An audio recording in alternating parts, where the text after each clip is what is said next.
L'Égypte antique. Vous pensez connaître cette civilisation? Pyramides majestueuses, pharaons glorieux. Mais derrière cette grandeur se cachait un système judiciaire d'une cruauté inimaginable. Préparez-vous à découvrir 10 punitions si terrifiantes qu'elles hanteront vos cauchemars.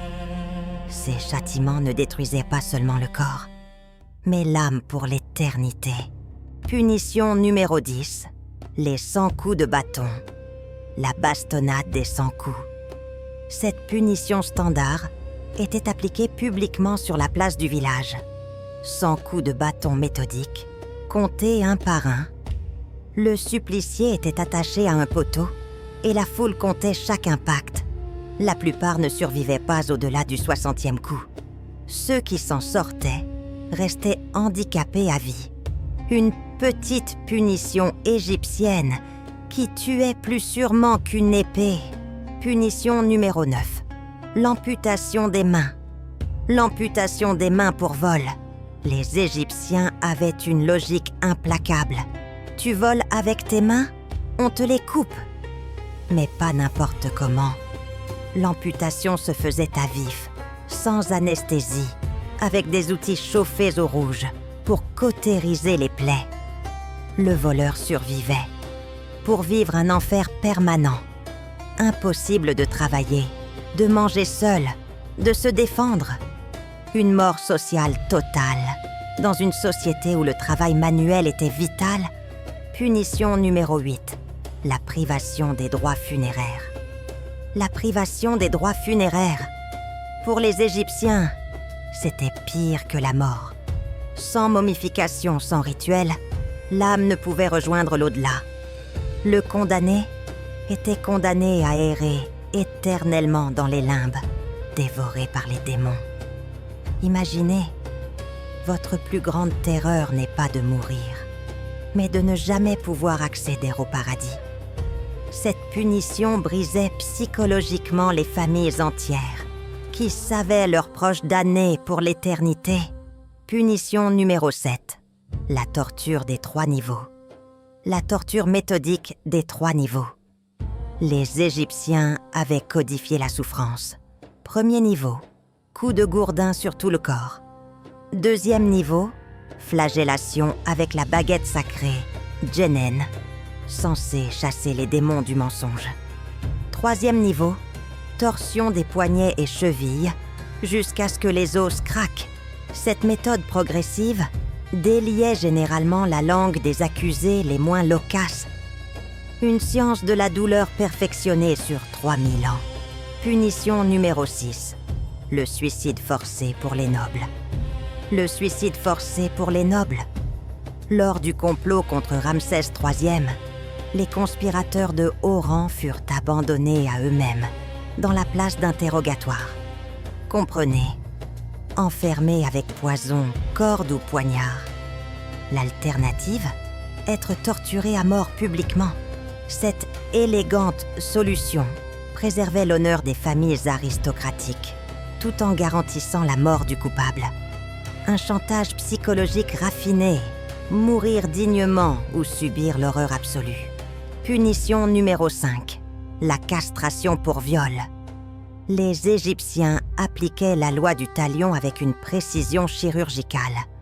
Le violeur était castré ou se voyait amputer le pénis à la hache sans anesthésie. Mais ce n'était que le début. Il devait ensuite vivre avec cette mutilation dans une société où la virilité définissait l'homme. Rejeté, humilié, incapable de fonder une famille. Une mort sociale plus cruelle que la mort physique. Punition numéro 4, l'écorchement au roseau pour parricide. Le crime ultime méritait le châtiment ultime. L'enfant qui tuait ses parents était écorché vivant avec des roseaux du Nil. Des morceaux de leur chair étaient découpés avec des roseaux avant d'être placés sur un lit d'épines et brûlés vifs. Les roseaux, symbole de vie le long du Nil, devenaient instruments de mort atroce. Une ironie cruelle typiquement égyptienne. Être détruit par ce qui donnait la vie à l'Égypte. Punition numéro 3. La damnatio memoria. L'effacement total de l'existence. Les conspirateurs voyaient leurs noms martelés sur tous les monuments d'Égypte, leurs statues décapitées, leurs cartouches effacées. Ils n'existaient plus ni pour les vivants, ni pour les morts. Dans une civilisation obsédée par la mémoire éternelle, c'était l'anéantissement absolu. Pire, leurs familles étaient marquées à vie, leurs descendants maudits. Une condamnation qui s'étendait sur plusieurs générations. Punition numéro 2. L'empalement pour crime sexuel. La peine capitale la plus atroce. Un pieu était enfoncé dans l'anus du condamné sur 60 cm. Puis le pieu était redressé et planté en terre. Le supplicié s'empalait lentement sous son propre poids, centimètre par centimètre. L'agonie durait des heures, parfois des jours. La foule regardait, fascinée d'horreur. Cette mort épouvantable servait d'exemple. Voilà ce qui attend ceux qui défient l'ordre divin. Punition numéro 1. La punition par le crocodile. Le papyrus de Westcar révèle que Khéops autorisait cette sentence pour l'adultère féminin. La femme infidèle était jetée vivante au crocodile sacré de Sobek. Mais ça n'était pas qu'une exécution, c'était un sacrifice. Les crocodiles étaient les messagers du dieu. La femme était littéralement mangée par la divinité. Elle hurlait, se débattait, voyait ses membres arrachés un par un. Et la foule criait que c'était la justice divine.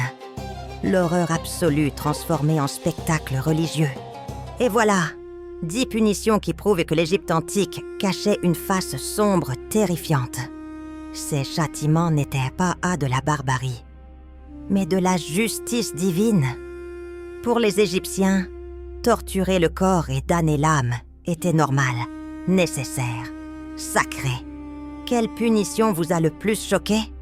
Et surtout, êtes-vous sûr que notre époque est plus civilisée? Laissez vos réactions en commentaire, si vous en avez le courage.